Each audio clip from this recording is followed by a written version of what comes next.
pass on to you. Thank you very much. Thank you. Thea, thank you. So thank you guys for being here. I think what we'll do is I'm going to ask Jason some questions. We're going to have a conversation. There's going to be some time then, if anyone here wants to ask any questions, for you to fire them in. And we'll kind of get into that. We'll talk, I guess, a bit generically about your journey into literature and through literature, and then specifically we'll look at oxygen mask. Cool. Cool. So, yeah, starting with that journey, I think I've heard you speak about the importance of literature for young people and for children as a kind of, this is our entry point into whether we become readers for life, I guess, or whether we never do that. And I know lots of people in the education sphere in the local community have been excited about the idea that this event's happening because they see your book and a number of your books as being crucial for young people at the moment.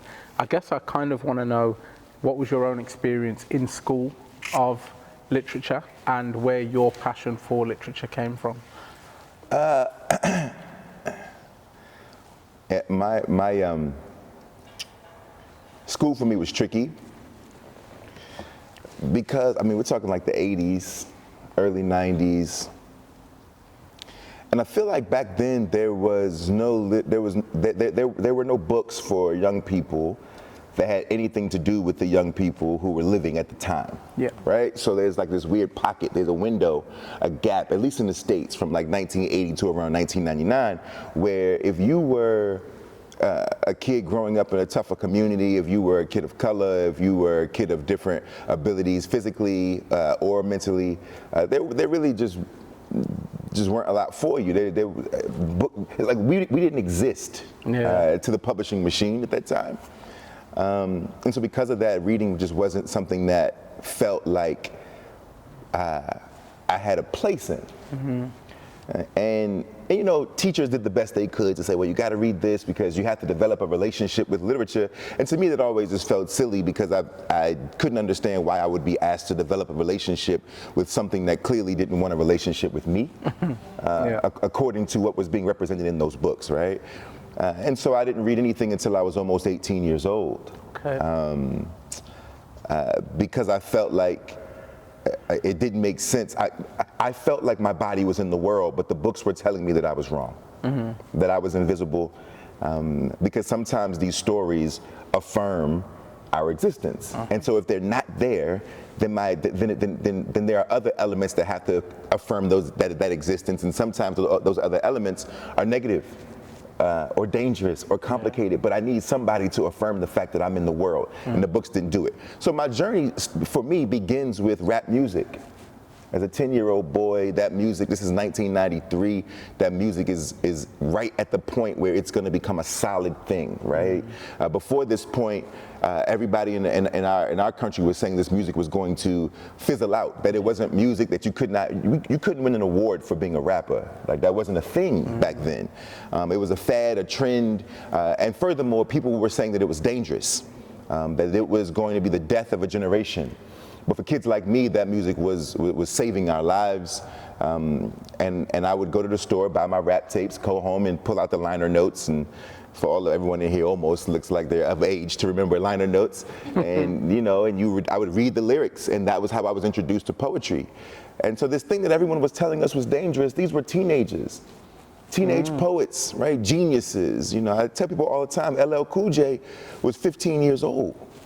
Right, Queen Latifah was 17 years old, right? And they were speaking on behalf of millions of kids who saw themselves or who did not see themselves in the literature that was given to us in school. And that was the beginning of it. I wanted to write poems in the way that they were writing poems. Yeah. And I'm grateful for them because they saved my life. I don't know if I would have made it had it not been for the discovery of that outlet. Yeah, that resonates heavily. The first time I read what I understood as poetry by choice was Tupac. So, exactly. And that came from music into... People still are arguing about whether or not it's poetry.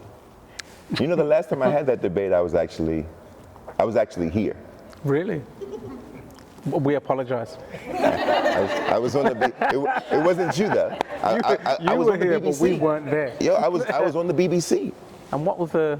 I was on the BBC, and the host was like, "I hear that you discovered poetry through rap music, but poetry and rap music rappers aren't poets, are they? You don't really believe that, do you?" And and in that moment, it's like I'm trying not to sort of. I mean, I am who I am all the time, and I'm like, all right, let me not sort of get banned from the radio station in another country. But instead I just asked him, well, it depends. I mean, do you think that John Lennon was a poet? And he's like, of course. I mean, clearly John Lennon's a poet. And I was like, clearly John Lennon's a poet. and then we just went to the next question. Enough has been said. Okay. So, thinking of, I guess, interestingly, the idea of poetry in a form that some people may or may not recognize, or a different form. The book, Oxygen Mask. I love it because it could feel like, it feels like it's a huge story. It feels like it could be a contained poem. And what I'm really interested in, I'm saying I'm really interested, I'm kind of lying a little bit because I am really interested. But if you've got the book, then you'll know at the back of the book there's this like amazing conversation between you and Jason Griffin. Griffin. Where you kind of answer this question, but I'm going to ask it anyway because I'd love for everybody else to hear the answer and to hear it from you live in the flesh. What form, this part wasn't in the book, what form was it in when you wrote it? Right. So when you first write this down, what does it look like? What's the form, what's the original form of this book? It's 3 sentences. So this book is, it's technically 3 long sentences that when I originally wrote those sentences, they were punctuated and with commas and em dashes and parentheses and everything that one must do in order to write 200-word sentences, right? Like in order to sort of, but they were structurally sound, run-on sentences. And after writing them and sort of these 3 long sentences, I then remove all the punctuation and just send them to Jason and say, here's what you have to work with.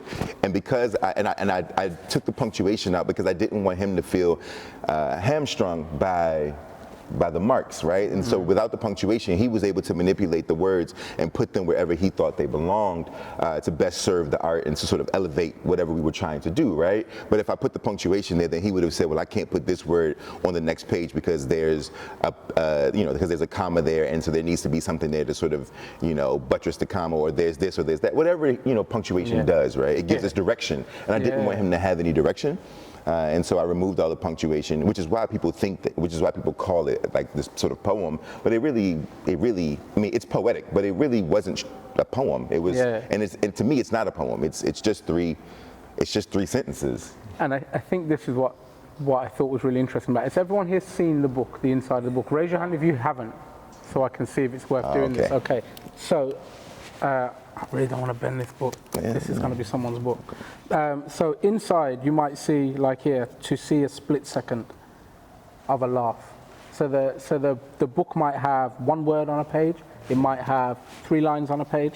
And I think what really intrigued me about the idea of it as a poem, or not a poem, is there's a lot of discussions about line breaks in poetry. Right. Where do you break line? What's the importance of a line break? Right. And I know that you sent this to Jason and said, you pull it where you put it, which hands over, where does it break?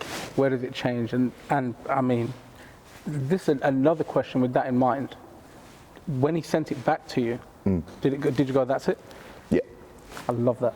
Yeah, the way that we work, first of all, and if it is a poem, he made it a poem. Right, not me. He puts those line breaks. Right, that was his decision. But the way that we work is we operate in absolute trust. I am not an artist, a visual artist. He is. So he does, and he is not a writer, and I am. He does not question what I present, and I don't question what he does with it. We've always worked that way. We've been working together for 25 years, right? We've been doing this for 25 years. So we've always sort of operated from, from trust and intuition, right? The relationship that we have is where this kind of stuff comes from. Yeah. I know him well enough to know, he knows me well enough to know sort of what to do with each other's work. So when he sent it back and was like, this is what I'm doing, I was like, sounds good. Call me when it's done, man. Like, and that's really what it was. Amazing. Yeah. And I think I would love to hear a little bit more about that relationship with Jason, because it's clear that just that little conversation in the back is amazing. And I read through the whole book thinking, the way this has come together is so powerful. And I think when I first went through it, I thought, how do you do this? Like, how do two people do this? And then I read the bit at the back and I thought, okay, this is not like two people who have just gone, oh, should we do something together? No. Like, this is like a brother. This is somebody who is close enough, for me to lay my life down for. And our relationship started when I was 16. He was 18. We met in university, in college, as we say, and he was my roommate. Okay. And our relationship over the years has grown closer and closer. Because we are unafraid to have difficult conversations about our individual realities that then sort of come together to form a single reality, right? Jason is a white boy he's a redheaded, blue-eyed white kid, right? And in America, as I'm sure all of you know, race is a very sort of like, it's a contentious thing for us, and it always has been, and it probably always will be, because of the history of our country and the things that we have, for whatever reasons, been unable to atone for.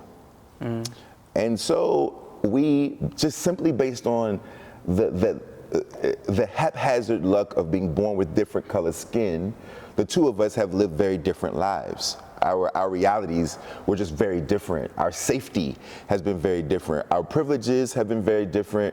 Our hardships have been different. Our traumas have been different. Class has been different, right? Like, opportunity is different. Everything is sort of different, simply based on the chemicals that make a person melanated or not, right? And our friendship is sort of formed knowing those things, not running from those things, but sort of leaning into those things and saying, look, man, there's a way for me to love you and a way for me to trust you, and vice versa, if we so decide to. If we just decide, you know what, man, like, I like you I like who you are, you like who I am. I don't want to pretend like we are the same.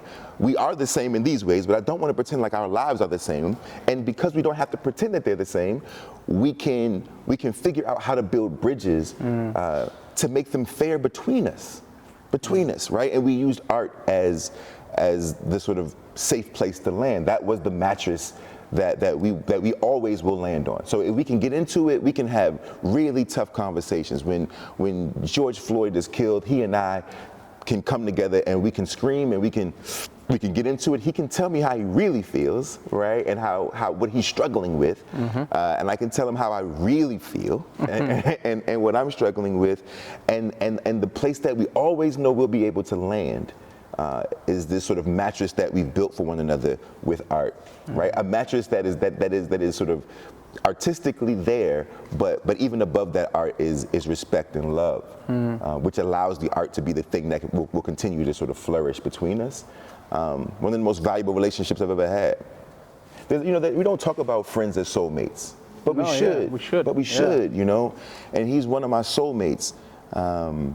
And I'll be forever grateful for who he is as a person, let alone what he's able to make with markers and paint and everything else that painters do. Yeah, I think we maybe don't talk about the plural of soulmates enough either. Absolutely. Which is probably why we don't do that, because we're saving this one idea of this person. We're such romantics. Yes. We're such romantics, and it's like soulmates are all over the place, thankfully.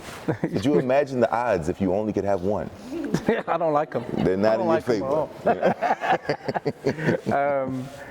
And so, again, those of you who have read all the way to the Are You Still Here? Talk to us about how you landed on creating Oxygen Mask. Oxygen Mask, it was birthed out of necessity. Everyone tells you when you're an artist that the beauty of being an artist is that your art will always be there for you when nothing else is, and that just isn't true. Right? It's just not true. You know, we have all these like cliches we throw around. I say we're all romantics, especially like people who are artists or people who love artists. It's like everyone builds these strange narratives around what it is your life is, and what that art and your relationship with your craft. And the truth is that most of us have a really contentious relationship with the craft, right? And it doesn't mean we're not grateful for it. It's that it's like family, right? I love my family, and also they're really complicated and make me upset, and right? But I also would never trade them. But it doesn't mean that I like them all the time, right? And I think, and they're supposed to be there because they're my family. But we all know that that's just not the way it goes, right? When the pandemic started, this thing that I've loved since I was 10 years old, this thing that has saved my life over and over and over again, was nowhere to be found. I could not access the language. I could not read, let alone write. And it felt, the creative parts of me felt barren in a way that I haven't felt in maybe ever. I mean, I found this when I was a kid, right? I've been doing this since I was a kid. I've been in the industry for 20 years, right? Like, this has been a long sort of relationship, the longest relationship of my life besides my siblings and parents, right? And, but I couldn't locate it. And so I was on the phone. Jason and I have these weekly chats, right? Both of us are, you know, therapy kids, you know, we're like the guys who are really trying to make themselves better, really trying to lean into, really trying to chisel whatever that masterpiece is out of the stone, and understanding that stone is harder than any of us give sort of credit to, right? And that society has created a stone that is built from the thickest layer of misogyny and the thickest layer of ego and like all these things. And so we're constantly, you know, I go to therapy once a week, he goes to therapy 3 times a week, which is a little much for me. I'm like, that's, you know, that's a lot of therapy, you know. And then we like talk to each other to like talk about what we've been talking about in therapy for like another level of therapy, right? And this is what I've been talking about, and this is what she said, and what do you think? And there was this moment in the midst of one of these conversations where I'm trying to explain that I am suffocating. I'm trying to explain that I can't figure out where is it? Where is the thing that is, like, where's my buoy? Where's my life vest? Where is the thing that has saved me so many times? Will it not? And it's important to note my father is dying, right? So in the midst of all of this, my father is slowly slipping away from us. And I'm like, yo, I'm supposed to be able to like process the world and my life using the thing that has been given to me and that I've used for so many, like these 26 letters are literally supposed to I'm supposed to be able to alchemize these 26 letters and save myself again. And I can't.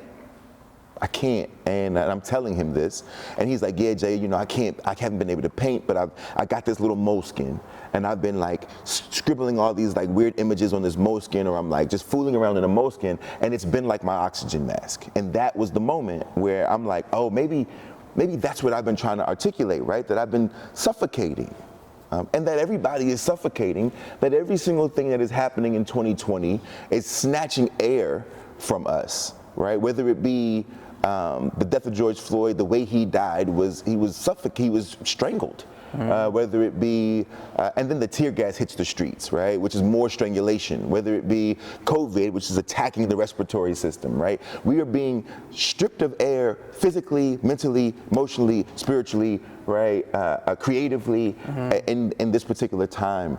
And that one statement about him sort of using his art, this little, but only in a small form, because he couldn't do, much like me, he couldn't find it, so he was only working in this whole book is made in moleskins this big. Okay. This big, right? Which is why the UK edition has the moleskin rubber band, right? This big, you know? And so I recognized it. I hung up the phone. I told him, I was like, yo, give me like 2 days, I'll call you back.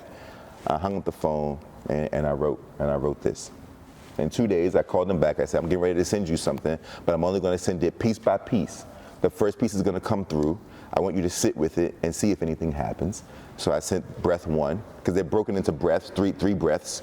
So I sent breath 1, and we were off to the races. Amazing. Yeah. Have you thought, so to give this question a bit of context, so I got the book because I'm going to sit here and have this conversation with you. A position I've been in before, read this book, talk to this person, course, same, I read the book, I say, cool, I'll make some notes. I put the book down, and sometimes I never see the book again. I cannot tell you how many times I've read this book, right? Have you thought, and I even very intentionally picked the book up when I was struggling with something else. I thought, let me go through the book, because I don't know if you've read it like this, but there's points in the book that feel very fast. Nothing changes. Yeah.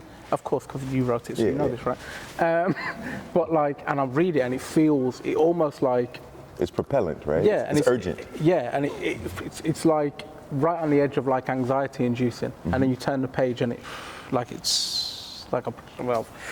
And I wonder, have you thought about the idea of the book as an oxygen mask in and of itself? And for how many people this book is the thing that the boy in the book is running around looking for? Like, you know, it's right here for them there. And you know, I work very hard in my life to never think of that. I don't want, and also I'll say this, that urgency you're talking about and that sort of propellant, the catalyzed nature of it, you should listen to the audiobook. There's 2 versions of the audiobook. There's me reading it as it's meant to be heard from my own mind. Yeah. And then it's a cast of children reading it like line for line. Like a whole bunch of kids reading it, and it's a very different experience, and it is overwhelming. Because there's nothing more, because there is no resonant frequency like the voice of a child for all human beings on the planet, right? Like if a child laughs, we all feel it at the same time, right? No matter how cold you might be. So but I don't think about, look, I hope so. Yeah. I hope that there are millions of people who found it as an oxygen mask. But if I think about that, it gets a little, that's too much for me. You're gonna need another oxygen mask. I'm gonna need another oxygen mask, man. I'll begin to hyperventilate. I mean, look, man, I've been writing this book for so long. I think that there's like 19 of them. I try my best not to ever think about what that means. Yeah. I just want to continue to I keep my head down, I do my thing. And the reason why is because I don't ever want it to get in the way, man. Like, ego's a slippery thing. Exceptionism is a slippery thing. I'm just not interested in being plucked out or separated, or because I know that I don't have the tools to handle it. And like my mother always says, I gave birth to children who have all the tools to be monsters. That's a real thing. And I'd rather know that about myself and stay far away from whatever impact I might be having, and just focus on the work at hand. Like I try to keep a pure heart when it comes to this. There's so many other parts of my life that are poisonous. Like, this is the one thing that has to that I'm trying to keep as pure as possible. Okay. So I think often in times like this, people like to think about practice and what the process is, I guess, for you. So what is your kind of process around writing, editing, structuring, all that kind of thing? Man. Not necessarily just for this book, but just in general. Nobody ever asked these questions, so I appreciate it. You're welcome. This is what I can talk about. It's not for them, it's for me. I need to know. So I preface this by saying, this is just my process. I think sometimes people get a little prescriptive about their processes, as if this is what everyone's supposed to do, and it's like, no, this is what I do, this is my way. But I am a person I'm an everyday kind of guy. I get up and I'm very rigid. I'm one of the disciplined, I'm like a very sort of disciplined writer. I have been for a very long time. I get up at 6 o'clock in the morning. I'm a little out of sorts here because the time is all messed up, and I'm off my, like I was working in the car on the way here, right? I'm off my which would have been 6 o'clock my time. Yeah. You know what I mean? So I get up at 6 in the morning, and usually and all of this is a part of the process. So I get up at 6, I have to shower immediately. I can't like putz around. Like, I got to get up and get into the shower, like from the bed into the shower. And then I usually, the newspaper is delivered, I read the newspaper, but I only read the art section. So like it comes and I like take the first, I'm like, all of this can go in the trash, right? It's a major waste, but I also am super tactile and I can't read anything on a screen. And so even though it's a terrible, and I have to figure out what to do with the rest of the paper, I recycle it, but even I still feel wasteful, but I just can't read, I cannot read page one of the newspaper. I just can't. I'm not interested in what they're doing in the politics. Change the channel. A wise man once said, why won't they change the channel? Why won't they change? Exactly. Why won't they change the channel? And I live down the street from the White House. It's close enough. I can't it's too much. And so I open it up, I toss it, I read the art section, the whole art section. I do the crossword puzzle as much as I can get through. And then I'm very fortunate. I live a privileged life. I preface this is important to note, because then I go upstairs and there's a gym, there's like a full gym in the house, and I go up there and I do the exercise, because all of this is a part of like my creativity and my brain. I feel like writers forget that your physical movement and like your body is a part of this. This is a physical thing that we do.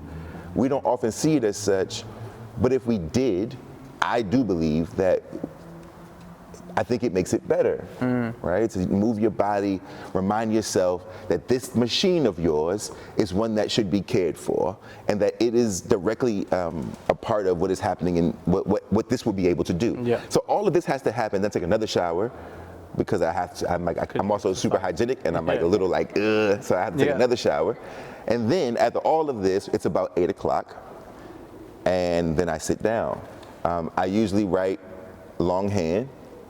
So I would sit down with a notebook and a pen, but I always have my laptop there, and I always have a ton of books. So it's always whether what I'm reading, what I'm interested in reading, what's close to what I'm working on, and then I have all these art books, right? Because the pandemic taught me that I'm not always going to be able to go and explore the world around me, and so I now brought the world to me in forms of art books, so I can flip through and I can see the people that I'm trying to write.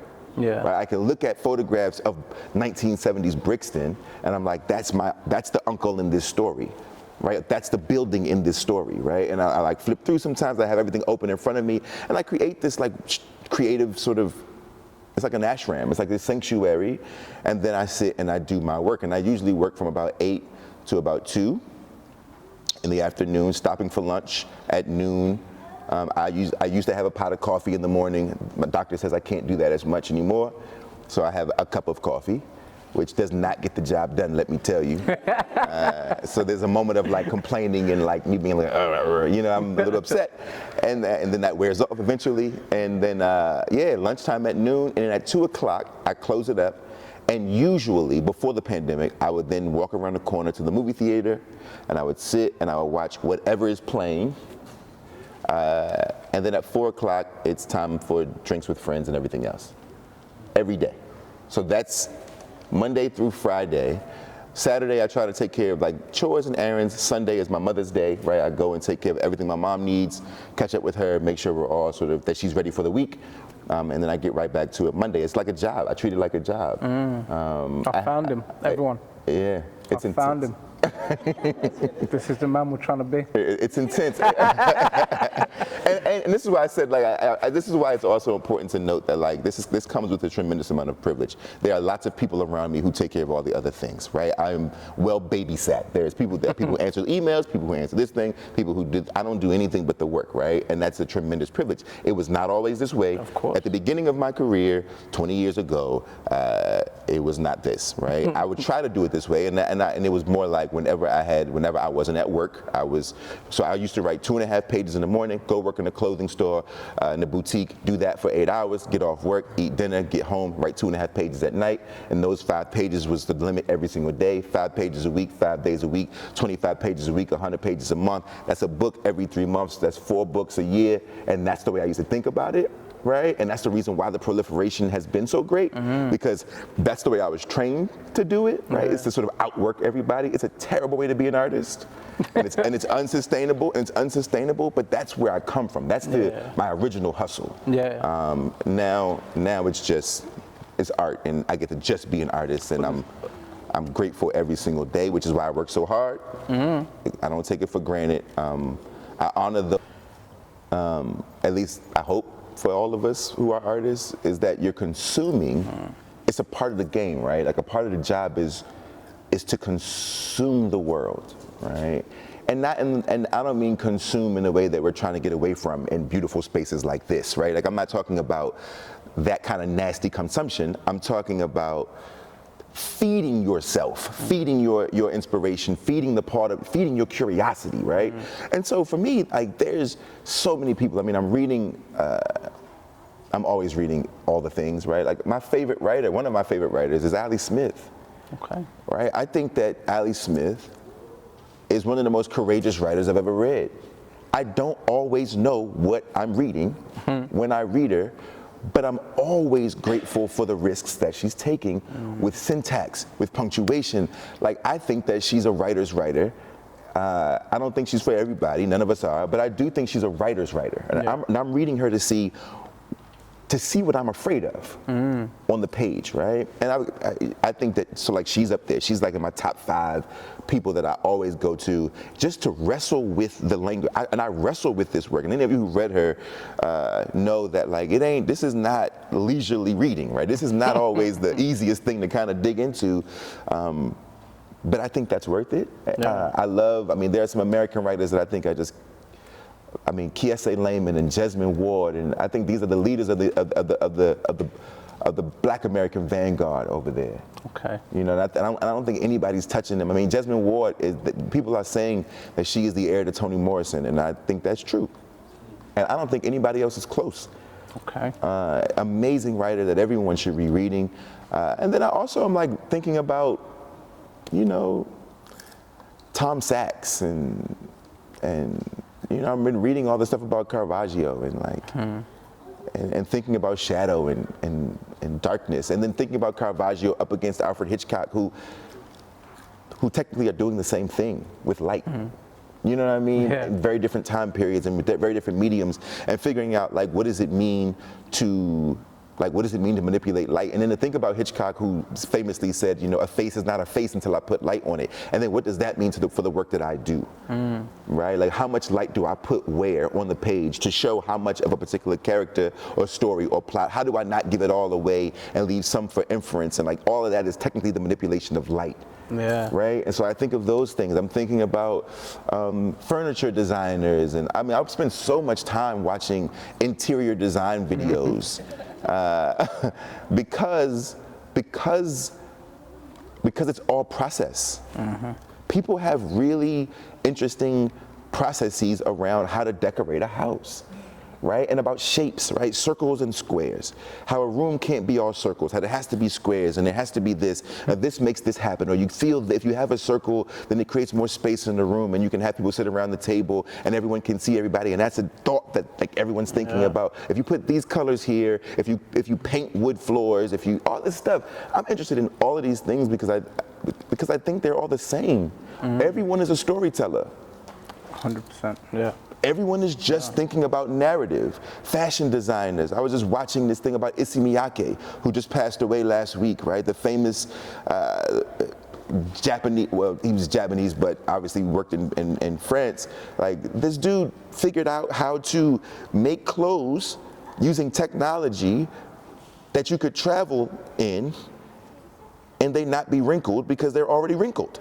Right? And to make something that is wrinkled that cannot be unwrinkled, and that this would become this would be the thing that made it high fashion, right? Like, I think it's genius, and it's no different than somebody like Ali Smith putting a colon where a period should go.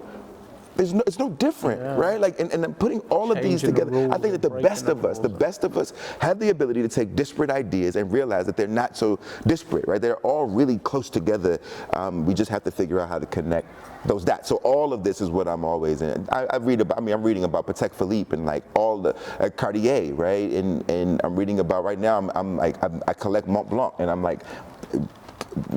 And to think about what Mont Blanc has done and the process of like making a nib for a pen, you see how excited I've gotten, right? But this is my life, right? Like a madness a ravenous life that is mavenous, right? Taking in as much as I can information, right? As much information as possible, salivating at the mere thought of that information, knowing that it will make me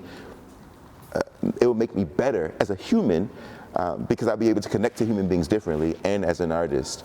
So you speak in a very poetic way all the time.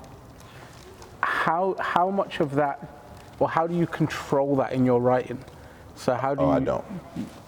Fair. No, that is something that I never think about, that is always said, right? So like, even my mom is always like, and it's been this way since I was a child. It comes across as poetic, but really what it is, at least for me, in my own mind, what it is, my brain is, so I have clinical anxiety, right? Mm-hmm. And so my brain is always working the clip is like, it's always sort of going at a much faster, it's not poetic, it's freneticism. So what happens is that, like, that's seen as poetic, but really what it is that I have like frenetic energy, and it rooted in sort of the anxiety of it all. I just happen to also have developed a vocabulary that the freneticism can be sort of like attached to. Yeah. Right? So like it's really just a matter of like having a word bank and having tons of like nervous energy. And so the brain is just like, yo, thankfully we have all these words to sort of like put together, and that's what it, I think that it's more that than it is poetics. But I'm glad that it comes out that way. Okay, so I'm gonna hold that there and check if anybody in the room has a question for Jason. Yes. Why did you call it oxygen mask? That's such a good question. Why did I call it oxygen mask? And I wish I had a really good answer for you, but I did not call it oxygen mask.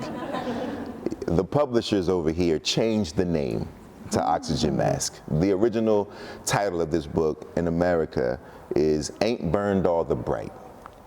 Now, why did I call it Ain't Burned All the Bright is your follow-up question, I'm sure. And I called it Ain't Burned All the Bright because it's a line from the book, sort of. There's a similar line in the book. And I called it that because that's where we are. Because even in the midst of all the darkness, none of it burned up all the bright. You feel me? Like, no matter how tough it gets, no matter how tricky it's become, no matter the quarantine and the protests in the street, politics, and we were just talking about education and all the things, but none of it ever burns up all the bright. Some of it, right? But never all the bright. There's always a little bit of bright left. There's always you, thankfully, some of the bright, right? There's always a little bit of bright, and I think that's what the book, I wish they would have left the title alone. I don't know why. I don't know what that's about. It's none of my business, I just, I signed the paper, and so over here they changed it to oxygen mask, so, which is fine, I guess. Yep. Keith. Jason, I'm an aspiring Birmingham poet. Okay. Called the Birmingham. And I'd like Casey Hands to become the Birmingham Poet Laureate. Absolutely. Whether I'm successful, I don't know. Do you have any advice? Well, I think my only, if I'm being completely honest, which I always try to be, my only advice is to make sure that you are certain what it is that you want to be. And what I mean by that is, do you want to be a poet, or do you want to be famous? And those two things, They really. I mean, Casey is though, right? Thank you, Keith. Apparently, we were talking earlier. Apparently, he's the most famous person in Birmingham. I just learned this. Can I just say, when Jason says we were talking earlier, I never told him. It wasn't him. That's true. To his credit, it wasn't him. But I mean, this is a real thing to think about, right? It's like because if it's a poet you want to be, then it's a poet that you are. If you're writing and you're working toward doing that, then that's where, then it is what it. There's no moment, because there's never going to be a moment. Everyone talks about it like there's a moment where they're like, and now I am a poet, right? You know, and I think that we all may be at different skill levels. We all may be at different levels of quote unquote success and notoriety. But if it's a poet that you're striving to be, the mere notion that you have enough respect for the craft to strive to be it, I feel like should be enough to let you in that club. Be true to myself. Absolutely. About poetry about Birmingham, the Black Country. Yeah. History and heritage of the city and the region. I mean, I'm nowhere near as good as Casey. I mean, Casey is brilliant. That's a lie. And I think we all ought to applaud. Absolutely, we should. Yeah, we should. The most famous one. I'm